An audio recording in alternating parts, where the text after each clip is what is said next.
ప్రకాశం జిల్లా గిద్దలూరు పట్టణంలోని ఆర్టీసీ డిపోలో నూతనంగా 6 బస్సు సర్వీసులను ప్రారంభించారు. ఈ ప్రారంభోత్సవ కార్యక్రమంలో గిద్దలూరు ఎమ్మెల్యే ముతుమల అశోక్ రెడ్డి ముఖ్య అతిథిగా పాల్గొని రిబ్బన్ కట్ చేసి పచ్చ జెండా ఊపి నూతన బస్సు సర్వీసులను ప్రారంభించారు. నూతన బస్సు సర్వీసులు తిరుపతికి 2, విజయవాడకు 4 బస్సు సర్వీసులను ప్రారంభించినట్లు ఆర్టీసీ డిఎం తెలిపారు. ఈ కార్యక్రమంలో ఆర్టీసీ డిఎం చంద్రశేఖర్, టీడీపీ పట్టణ అధ్యక్షులు సయ్యద్ షానేషావలి, పట్టణ టీడీపీ కౌన్సిలర్లు, నాయకులు, ఆర్టీసీ సిబ్బంది తదితరులు పాల్గొన్నారు.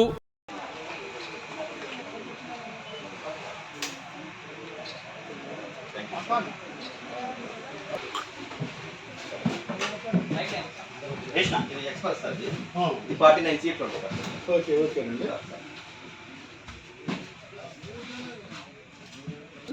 కొరియర్ ఇది ఒకటి సరిపోతుంది సార్. మనకి ఇప్పుడు ప్రజెంట్ కొరియర్ దీంట్లో కింద డిక్కీ ఉంటుంది, బ్యాక్వర్డ్ డిక్కీ ఉంటుంది సార్. బ్యాక్వర్డ్ కింద సైడ్ కూడా డిక్కీ ఉంటుంది. విజయవాడ